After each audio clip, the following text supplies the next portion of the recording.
Hello everyone, कैसे आप सभी। बेटा in last video we discuss about the initiation step of the translation.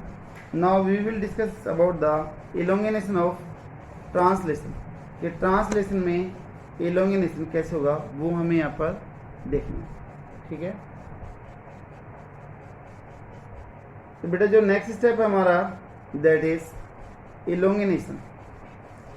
Second step is the elongation step. पहला हो गया initiation, second one is the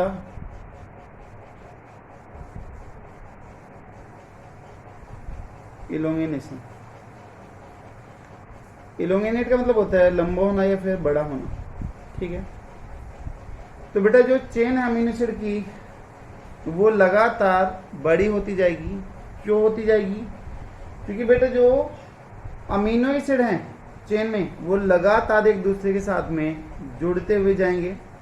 जैसे जैसे जुड़ेंगे वैसे वैसे उसका साइज बढ़ता हुआ जाएगा, ठीक है। तो अमीनो एसिड की चेन का लंबा होना जैसे जैसे ट्रांसलोकेशन होगा, जैसे जैसे राइबोसोम आगे की तरफ मूव करेगा वैसे वैसे चेन का साइज बड़ा होता जाएगा।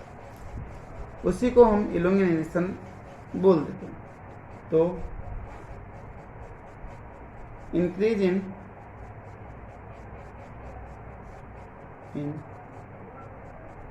length of amino acid chain when translocation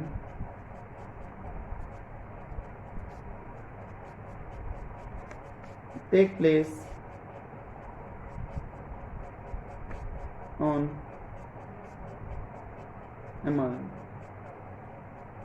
भाई जैसे जैसे ट्रांसलोकेशन होगा, ट्रांसलोकेशन बताया था movement of ribosome on the mRNA, that is known as the translocation. तो जैसे जैसे वो होगा तो बेटा अमीनो एसिड की चेन का साइज बढ़ता हो जाएगा, उसी को हम इलोंगेशन बोलते हैं, ठीक है। तो take place on the mRNA। तो यहाँ पर एक डेफिनेशन देख लेते हैं इसकी ट्रांसलोकेशन की, कि ट्रांसलोकेशन क्या है वो भी आगे पढ़ेंगे डिटेल से।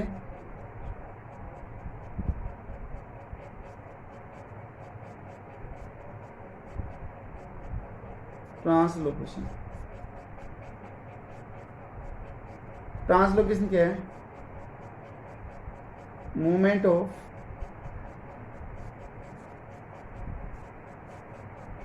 Ribosome on mRNA। mRNA पे राइबोसोम को बेटा मूव करना, आगे की तरफ बढ़ना क्या कहलाता है? आपका ट्रांसलोकेशन कहलाता है। इलोंगेशन करने के लिए बेटा कुछ फैक्टर की रिक्वायरमेंट होगी in case of the prokaryotic and the eukaryotic cells. तो यहाँ पर हम नेक्स्ट करें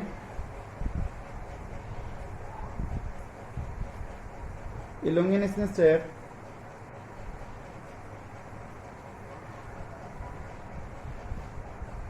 also involve the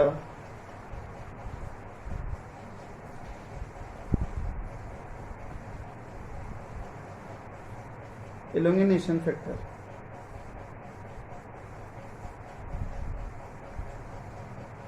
elongation factor EF factor की रिक्वायरमेंट होगी in both prokaryotic cell and the eukaryotic cell, दोनों के अंदर बेटा फैक्टर की रिक्वायरमेंट है। कौन कौन से फैक्टर हैं प्रोकैरियोटिक में और यूकैरियोटिक में वो हम यहीं पे देख लेते हैं। तो एक तरफ तो हम ले लेते हैं जो हम चलते आ रहे थे, इस तरफ प्रोकैरियोटिक और इस तरफ कौन सा जाएगा? यूकैरियोटिक। तो बेटा फैक्टर यहाँ पर कौन से हो गए? इलोंगेटिंग फैक्टर है, EF है इलोंगेशन फैक्टर। इलोंगेशन फैक्टर में दो है, एक तो TU that is temperature unstable and the second one is the TS that is temperature stable. तो this one is the temperature unstable and this one is the temperature stable. ये अगर temperature change करता है, very करता है, तो बेटा ये अनस्टेबल हो जाता है, ठीक है। और यहाँ पर देखोगे टेम्परेचर चेंज हो रहा है तो कोई भी चेंज नहीं आएगा, यहाँ पर ये कैसे रहेगा, स्टेबल ही रहेगा। यूकैरियोटिक के केस में eukaryotic elongation factor 1 and the eukaryotic elongation factor 2, ठीक है। बेटा जो ये इलोंगेशन फैक्टर है they require the GTP dependent है, तो इसको हम EFGB बोल देते हैं। तो जी का मतलब हो गया दैट इज जीटीपी डिपेंडेंट, ये जीटीपी का यूज करेगा, जीटीपी डिपेंडेंट। समझ में आ रहा है कि ये जीटीपी का यूज करेगा, यूज जीटीपी, ठीक है। तो बेटा ये हो गए इलोंगेशन फैक्टर कि कौन कौन से होंगे, ठीक है। और स्टेबल और अनस्टेबल की बात हो गई है यहाँ पर। अब ये इलोंगेशन कैसे होते जाएगा, बॉन्ड कैसे बनते जाएंगे, दो अमीनो एसिड आपस में जोड़ते कैसे जाएंगे, वो चीजें हमें यहाँ पर और देख लेंगे। देखिएगा तो यहाँ पर हम बात करते हैं कि अगर इलोंगेशन होगा तो बेटा एक बॉन्ड बनेगा, that is the peptide bond, जो दो अमीनो एसिड के बीच में बनेगा।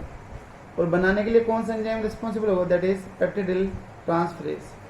और जो पेप्टिडिल ट्रांसफरेज जो एंजाइम होगा that is the rRNA of the large ribosomal unit, ठीक है। तो यहाँ पर ये ध्यान देना, काफी मेन पॉइंट बताया है कि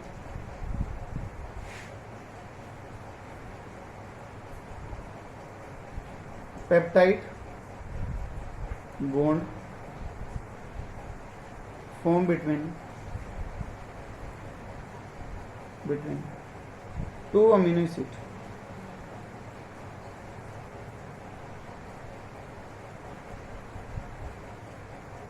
by the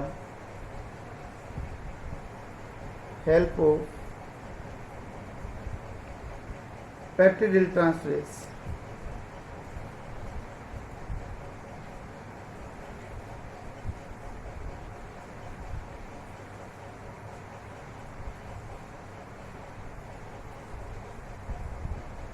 पेप्टिडिल ट्रांसफरेज एंजाइम है ये।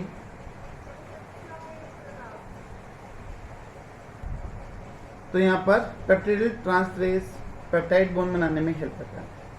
और जो पेप्टिडिल ट्रांसफरेज एंजाइम है that is the ribozyme. Ribozyme का मतलब कि जो आरएनए है अगर वो एंजाइम की तरफ बिहेव करने लगे तो that is known as the ribozyme. तो यहाँ पे मैं लिख रहा हूँ पेप्टाइडिल ट्रांसफरेज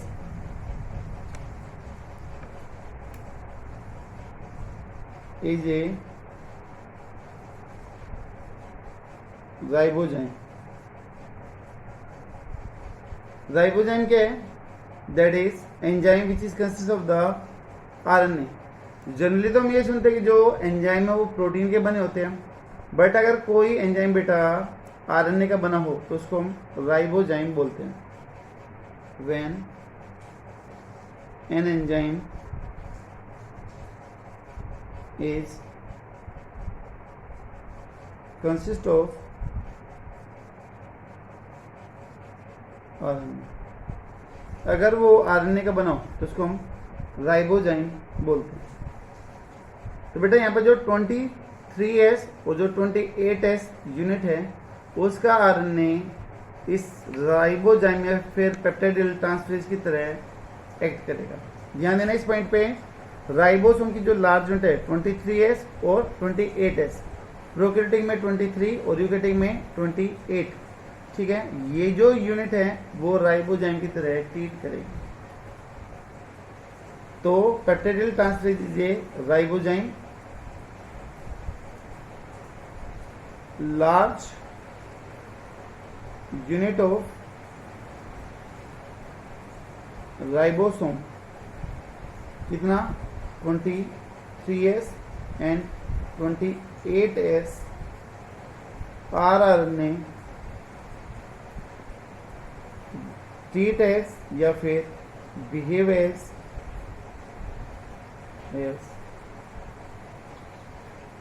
राइबोजन, इस राइबोजन की तरह व्यू करो।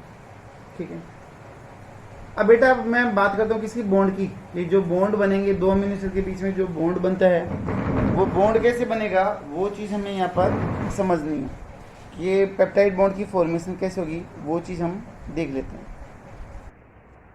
तो अब बात करते हैं किसकी, how peptide bond get form between two amino acid. तो हम यहाँ पर पेप्टाइड बॉन्ड की बात कर लेते हैं।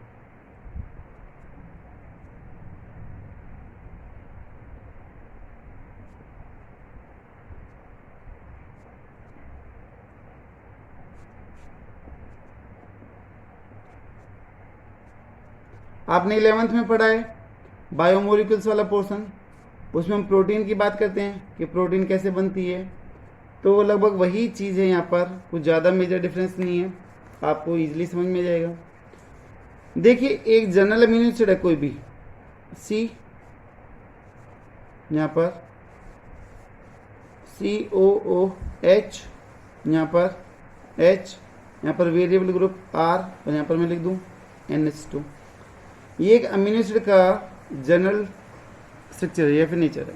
ठीक है, यहाँ पर अगर आप देखोगे तो जो बेटा R ग्रुप है वो ही सिर्फ कैसे है, वेरिएबल है जो बदलता है। बाकी के जितने भी हैं COOH, H और NH2 और कार्बन, ये हर किसी अमीनो एसिड में क्या रहेगा, सेम ही रहेगा, सिर्फ जो चीज़ वेरी करेगी दैट इज द R। ठीक है, मैं इसको नाम दे दूँ फर्स्ट अमीनो एसिड, पहला हो गया।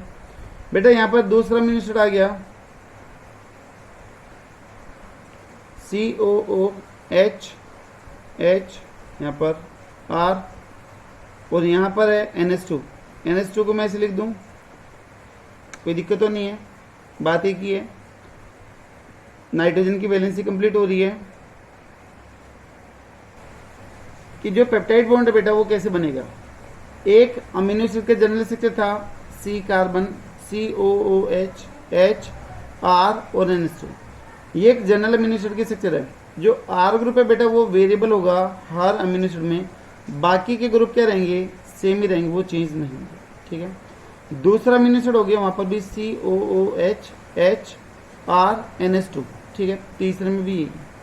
अब होगा क्या कि पहले वाले से OH और दूसरे वाले से H मिलके किसका रिमूवल कर देंगे, वाटर का रिमूवल करेंगे। तो बेटा तो वाटर का रिमूवल होगा तो कौन सा बॉन्ड बन जाएगा, पेप्टाइड बॉन्ड बनेगा। सेम एज इट इज, यहाँ से भी OH और यहाँ से H, वाटर का रिमूवल पेप्टाइड बॉन्ड, यहाँ से OH, H, पेप्टाइड बॉन्ड की फॉर्मेशन। तो बेटा दो अमीनो एसिड के बीच में से एक वाटर मॉलिक्यूल निकल रहा है और वहाँ पर पेप्टाइड बॉन्ड बनने लग रहा है। तो आपको जितने भी अमीनो एसिड दिए जाएं उनमें से -1 कर दो तो वो क्या जाएगा, आपका अमीनो एसिड के नंबर निकल के आ जाएंगे। क्या आप ऐसे कैलकुलेट कर सकते हो। तो अमीनो एसिड के नंबर को कैलकुलेट करने का एक छोटा सा फॉर्मूला है, that is number of amino acid -1। जिसे 100 में पूछा है तो 100 -1 कर दिया तो कितने आ गए, 99 आ गए। यहाँ पर ही हो गया आपका कि पेप्टाइड बॉन्ड क्या था, कैसे बनता है और कितने नंबर वहाँ पर प्रेजेंट होंगे, वो चीज़ें हमने यहाँ पर देख ली।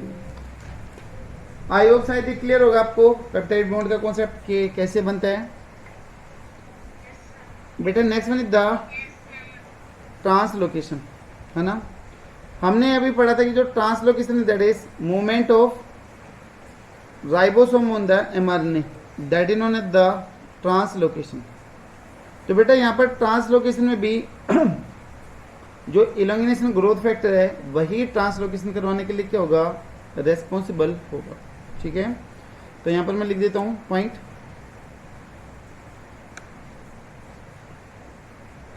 इलोंगिनेशन फैक्टर जो GTP डिपेंडेंट था इज इन्वॉल्व फॉर द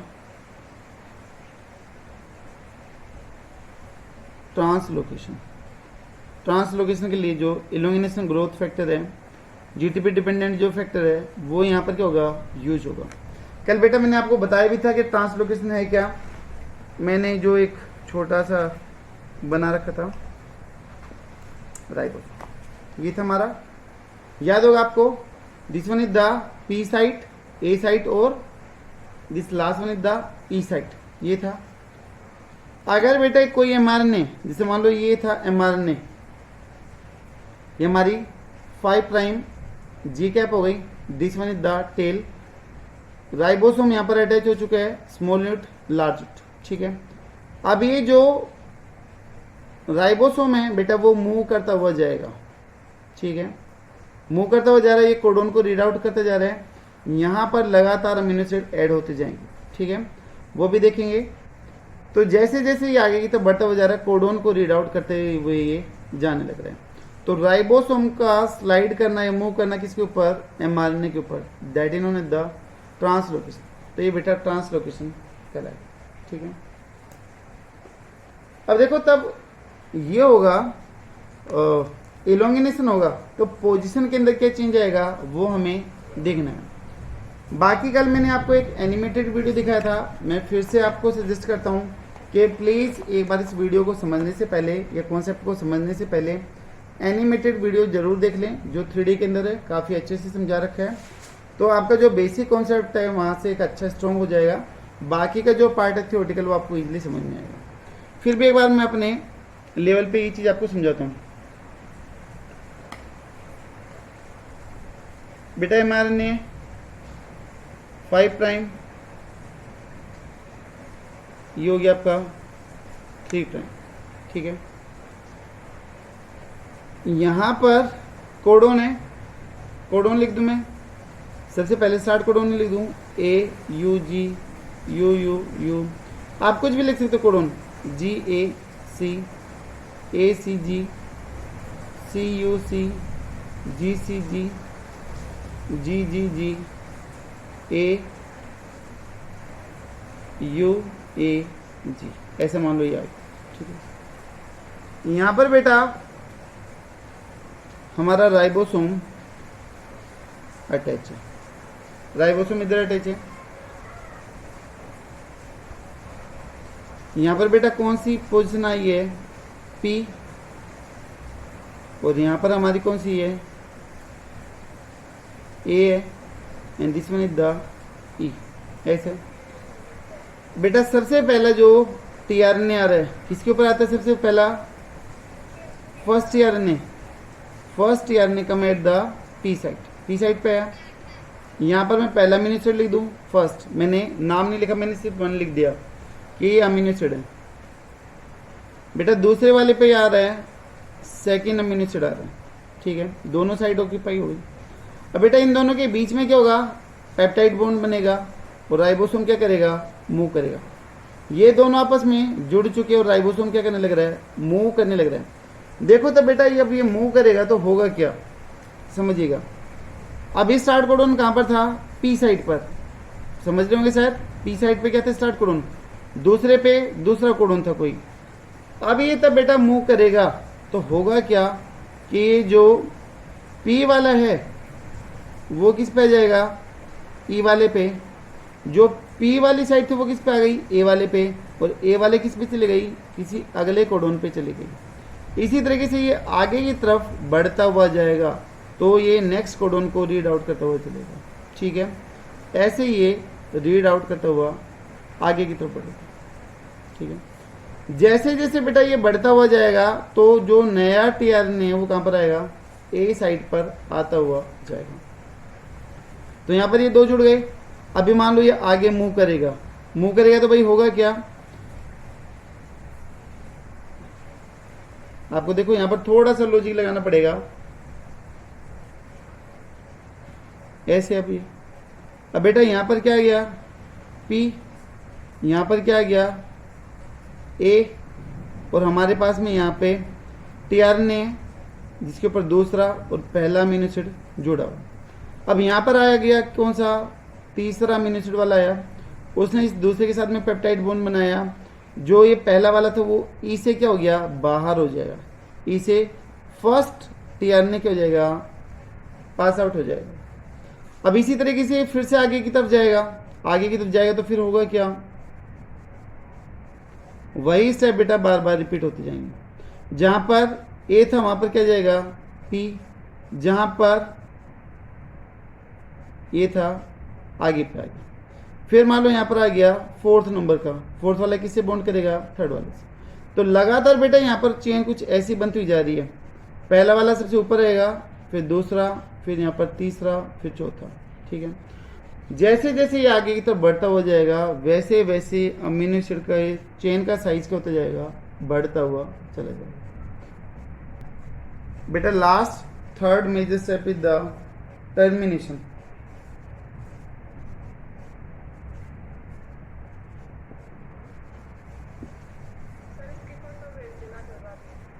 ठीक है बेटा, लास्ट में द टर्मिनेशन। टर्मिनेशन का मतलब क्या हुआ कि जहां पर स्टॉप कोडन आएगा वहां पर अमीनो एसिड की चेन टूट के क्या हो जाएगी, अलग हो जाएगी। तो उसी को आप क्या बोलते हो, टर्मिनेशन बोलते हो। तो रिलीजिंग ऑफ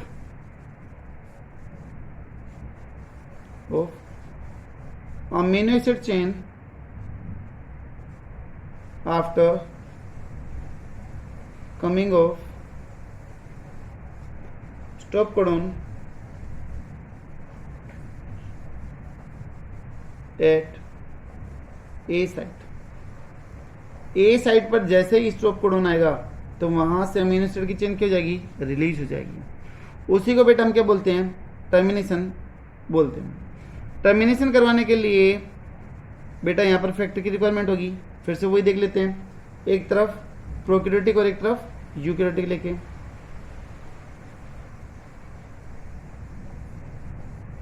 दोनों के टर्मिनेशन में क्या डिफरेंस होगा। For the termination releasing factor are required, RF releasing factors are required. जो GTP को यूज करते हैं, RF use GTP। Important point है भैया। बेटा इधर भी यहां पर कौन कौन से फैक्टर होंगे वो देख लेते एक बार। प्रोकैरियोटिक में बेटा जो रिलीजिंग फैक्टर हैं वो हैं आपके रिलीजिंग फैक्टर 1 और रिलीजिंग फैक्टर 2, दो रिलीजिंग फैक्टर। बेटा जो ये रिलीजिंग फैक्टर है 1 और 2 ये अलग अलग कोडोन को रीड आउट करते हैं। जिससे जो ये फर्स्ट वाला है that will read out the UAA and the UAG, UAA and the UAG। जो RF2 बेटा that will read the UAA and the UGA। तो बात ये हो गई कि UAA के ऊपर दोनों काम कर सकते हैं, RF1B और 2B दोनों के दोनों कर सकते हैं। और ये जो फैक्टर बेटा ये GTP का यूज करेंगे।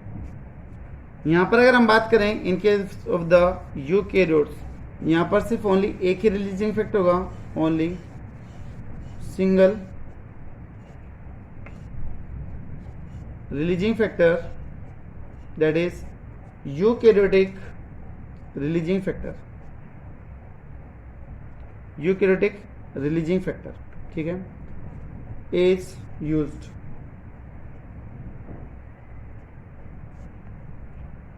which also use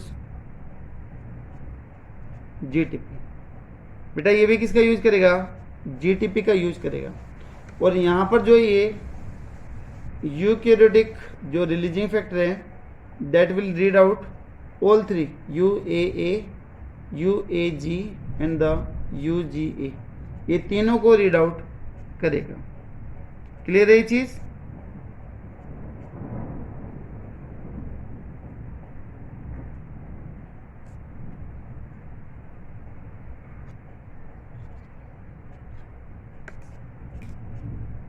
ये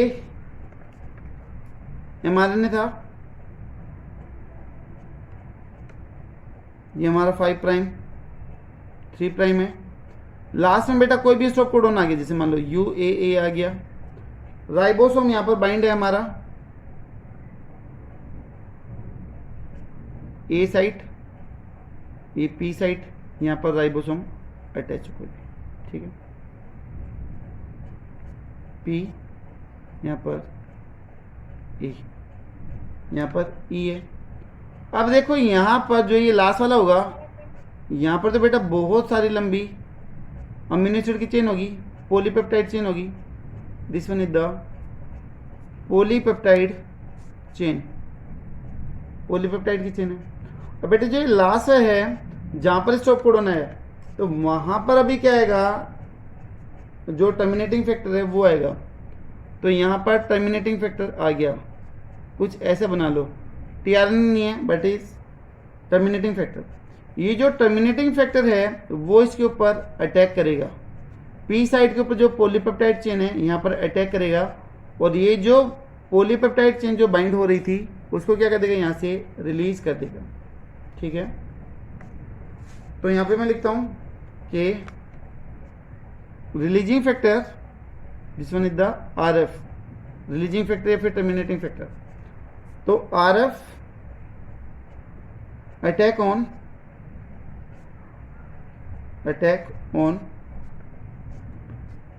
P site amino acid chain. तो बेटा यहाँ पर जो ये आर एफ है, जो रिलीजिंग फैक्टर है, उसने पी साइड के ऊपर अमीनो एसिड पे अटैक किया, और ये जो चेन थी पॉलीपेप्टाइड चेन उसको क्या कर दिया, रिलीज कर दिया। तो जहां पर स्टॉप कोडन आएगा वहां पर टीआरएनए काम नहीं करेगा, बल्कि जो रिलीजिंग फैक्टर है आरएफ है वो काम करेगा। तो आरएफ जो फैक्टर है, releasing factor, attack on the P site amino acid chain.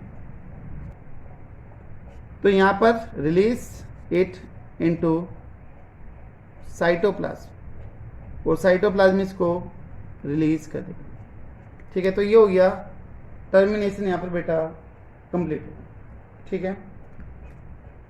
इसके अलावा यहां पर लास्ट में एक आता है कि डिसोसिएशन फैक्टर, ठीक है। तब सारा कुछ कंप्लीट हो गया, अमीनो एसिड की चेन बेटा यहां पर कंप्लीट हो गई, अलग हो गई। उसके बाद जो पूरा सेटअप था, जो राइबोसोम था, टीआरएनए था, एमआरएनए था, उनको अलग करने के लिए यहाँ पर डीएफ फैक्टर, डिसोसिएशन फैक्टर की रिक्वायरमेंट होगी। DF, dissociation factor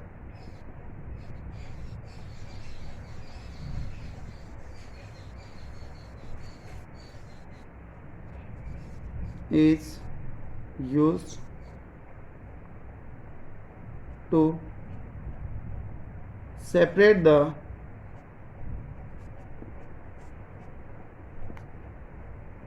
translation complex.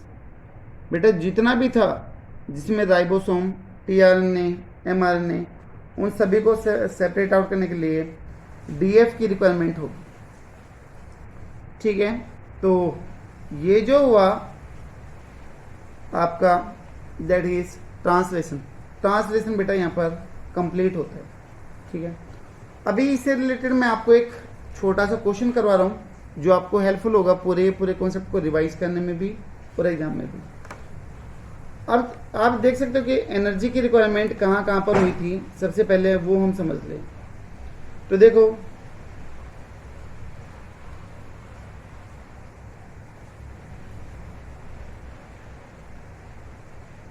Energy required in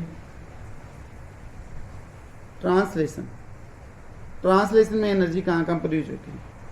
बेटा पहले स्टेप था हमारा एक्टिवेशन ऑफ अमीनो एसिड, जहाँ पर एटीपी खर्च हुआ था, ठीक है। दूसरा इनिशिएशन में किसका खर्च हुआ था, जीटीपी का खर्च हुआ था। इलोंगेनेशन के अंदर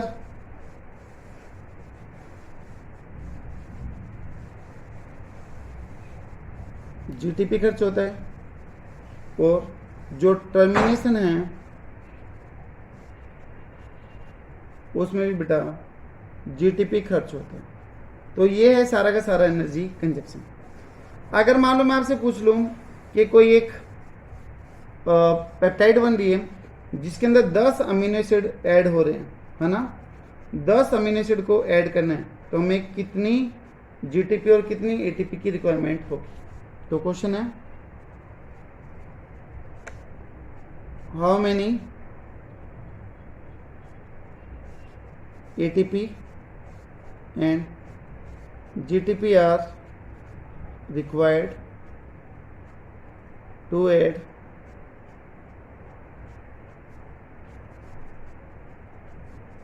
to add 10 amino acid in a polypeptide chain।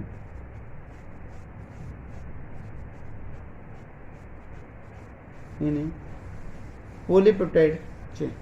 ठीक है, अब देखो सिंपल सा आंसर है कि अगर एक को ऐड करना है तो एक एटीपी चाहिए था एक्टिवेट करने के लिए और आगे बढ़ाने के लिए 2 जीटीपी चाहिए।